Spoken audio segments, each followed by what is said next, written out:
তারা প্রমাণ করেছে তারা সমাজ পরিবর্তন করতে পারে, তারা বাংলাদেশকে পরিবর্তন করতে পারে, তারা ফ্যাসিস্টকে জীবনের শেষ রক্তবিন্দু দিয়ে পতন ঘটাতে পারে, তারা নিজেরা রক্ত দিতে পারে, জীবন দিতে পারে, হাত দিতে পারে, পা দিতে পারে এবং দেশের জন্য তারা নিজের সর্বস্ব বিলিয়ে দিতে পারে।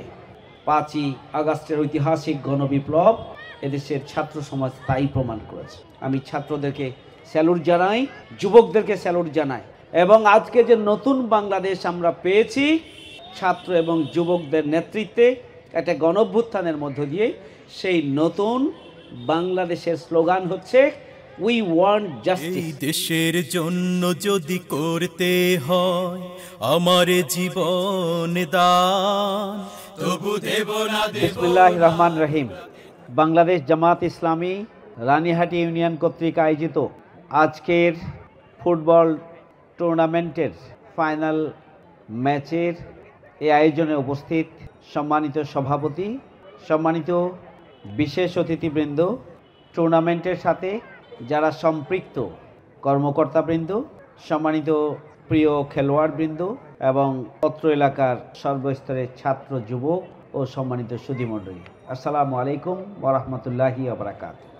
আমি জেনে আনন্দিত হয়েছি এবং আমি কর্তৃপক্ষকে মোবারকবাদ জানাচ্ছি, কনগ্র্যাচুলেট করছি যে এই ধরনের টুর্নামেন্টের আয়োজন করার মধ্য দিয়ে 12টি দল যেখানে অংশগ্রহণ করেছে, এর মধ্য দিয়ে অত্র ইউনিয়নের তরুণ, যুবক, ছাত্র এবং কিশোরদেরকে মাঠমুখী করার খেলাধুলা, ব্যায়াম প্রতিযোগিতা, জ্ঞানের প্রতিযোগিতা সহ বহুমুখী প্রতিযোগিতামূলক কার্যক্রমের আয়োজনের মাধ্যমে ছাত্র, তরুণ এবং কৃষকদেরকে মাঠমুখী করার উদ্যোগ নিয়েছে। এই জন্য আমি আন্তরিক কৃতজ্ঞতা জ্ঞাপন করছি এবং কর্তৃপক্ষকে শুভেচ্ছা এবং মোবারকবাদ জানাচ্ছি। এই টুর্নামেন্টে 12টি দল অংশগ্রহণ করেছে এবং 12টি দলের মধ্যে চ্যাম্পিয়ন হয়েছে শ্রমিক কল্যাণ ফেডারেশন রানীহাটি ইউনিয়ন, আর রানার আপ হয়েছে 8 নম্বর ওয়ার্ডের সংগঠনের যে টিম, সেই টিম। আমি যারা বিজয়ী হয়েছে এবং যারা রানার্স আপ হয়েছে আমরা তাদের সবাইকে আন্তরিকভাবে কনগ্র্যাচুলেশন জানাচ্ছি, শুভেচ্ছা জানাচ্ছি ফুলেল এবং আন্তরিক মোবারকবাদ জানাচ্ছি। খেলাধুলা, ব্যায়াম, শরীরচর্চা এবং বহুমুখী প্রতিযোগিতামূলক অনুষ্ঠানের মাধ্যমে মূলত যারা অংশগ্রহণ করেন, বিশেষ করে ছাত্র, যুবক এবং তরুণরা এখানে অংশগ্রহণ বেশি করে থাকেন, তাদের শারীরিক এবং মানসিক বিকাশ সাধন হয়। খেলাধুলার মাধ্যমে শৃঙ্খলা চর্চা হয়, নিয়মানুবর্তিতার চর্চা হয়, সময়ানুবর্তিতার চর্চা হয়, এখানে লিডারশিপ কোয়ালিটি গড়ে ওঠে, এখানে টিম স্পিরিট গড়ে ওঠে এবং নেতৃত্বকে মেনে চলার, কঠোরভাবে মেনে চলার একটা শৃঙ্খলা এখানে রয়েছে। সবাই চেষ্টা করে যে পুরো টিম একজোটে, একভাবে, এক চিন্তা নিয়ে, এক প্ল্যান নিয়ে খেলাটাকে সম্পন্ন করার জন্য প্রত্যেকটা টিমই চেষ্টা করে। তো সম্মানিত ছাত্র, যুবক এবং তরুণ ভাইরা, আমি নিজে কিছুটা ফুটবল খেলতে পারি। আমি ক্রিকেট বলা যায় যে এই দীর্ঘ 15 বছরে ক্রিকেট খেলার সুযোগ পাইনি, কিন্তু ছাত্র জীবনের স্কুল থেকে শুরু করে বিশ্ববিদ্যালয় লাইফ এবং তার পরবর্তী আমি ব্যাডমিন্টন খেলি এবং আমার প্রিয় খেলা এটি, আমি পছন্দ করি। আমি ফুটবল খেলেছি যখন ছাত্র ছিলাম রেহাইচর আইডিয়াল চিলড্রেন অর্গানাইজেশন এবং সেই সময়ে RICO প্রত্যেকটা শব্দের প্রথম অক্ষর দিয়ে আমি রিকো একটা সংগঠন করে তুলেছিলাম এবং আমার এলাকার সমস্ত ছাত্র এবং যুবকরা আমার সাথে তারা ছিলেন এবং আমার এই সংগঠনটি দীর্ঘদিন সেখানে সবার কাছে গ্রহণযোগ্য একটা শিশু কিশোর সংগঠন হিসাবে প্রতিষ্ঠিত ছিল।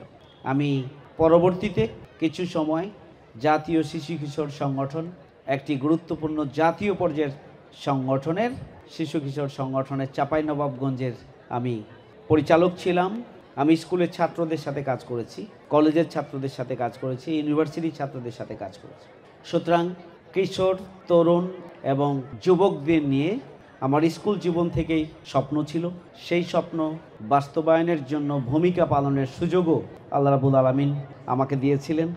আগামী দিনেও চলমান বাস্তবতাকে সামনে রেখে তরুণ যুবক এবং ছাত্রদেরকে নতুন বাংলাদেশ গড়ার লক্ষ্যে তাদেরকে সাথে নিয়ে চাঁপাইনবাবগঞ্জকে গড়ে তোলার জন্য আমি ভূমিকা পালন করতে চাই।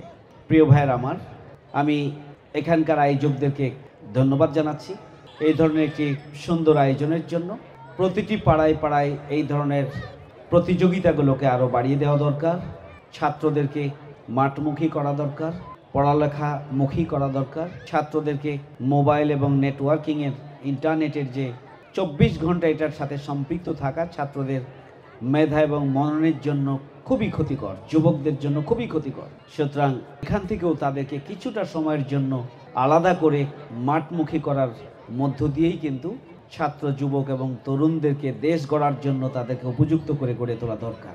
আমরা বরাবরই দেখেছি আমাদের অভিভাবকদের একটা ধারণা ছিল এই যুগের ছাত্র তরুণরা মোবাইল কেন্দ্রিক, ইন্টারনেট কেন্দ্রিক, তারা আর কী বা করবে, ঘরের কোণে বসে থাকে মোবাইল নিয়ে, আর পড়াশোনা আর বাসায় এসে বসে থাকা অথবা মোবাইলই তার সঙ্গে।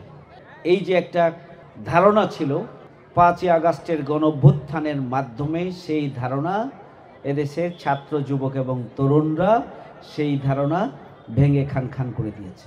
তারা প্রমাণ করেছে তারা সমাজ পরিবর্তন করতে পারে, তারা বাংলাদেশকে পরিবর্তন করতে পারে, তারা ফ্যাসিস্টকে জীবনের শেষ রক্তবিন্দু দিয়ে পতন ঘটাতে পারে, তারা নিজেরা রক্ত দিতে পারে, জীবন দিতে পারে, হাত দিতে পারে, পা দিতে পারে এবং দেশের জন্য তারা নিজের সর্বস্ব বিলিয়ে দিতে পারে।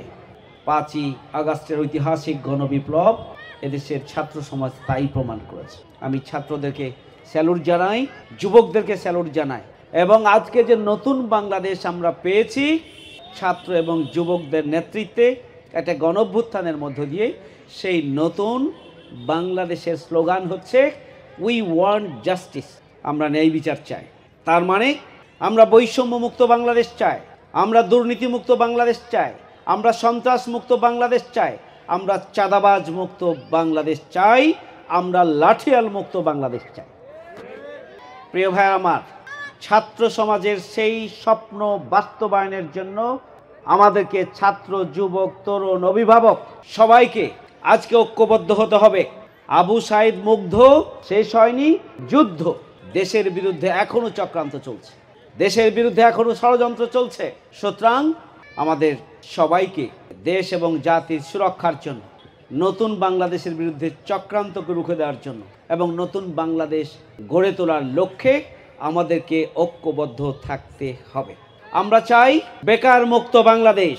আমাদের আমিরে জামাত বলেছেন, একজন ছাত্র অনার্স মাস্টার্স পাশ করার পরে শুধু সার্টিফিকেট নেওয়ার জন্য কি পড়াশোনা করেছে, না তাদেরকে দেশ রাষ্ট্র সমাজ পরিচালনায় গুরুত্বপূর্ণ জায়গায় দেওয়ার ব্যবস্থা করতে হবে। কেন আজকে শিক্ষিত বেকার? কেন আজকে সক্ষম যুবকরা, কিশোররা আজকে নিজের নৈতিক অবক্ষয়ের দিকে ছুটে চলছে? কেন তাদের সুনির্দিষ্ট গাইডলাইন নাই? কেন তাদেরকে দক্ষ করে গড়ে তোলার জন্য প্রশিক্ষণের ব্যবস্থা করা হচ্ছে না? কেন তাদের উপযুক্ত প্রশিক্ষণ দিয়ে তাদের হাতে কর্মসংস্থানের জন্য কোনো উপাদান তুলে দেওয়া হচ্ছে না?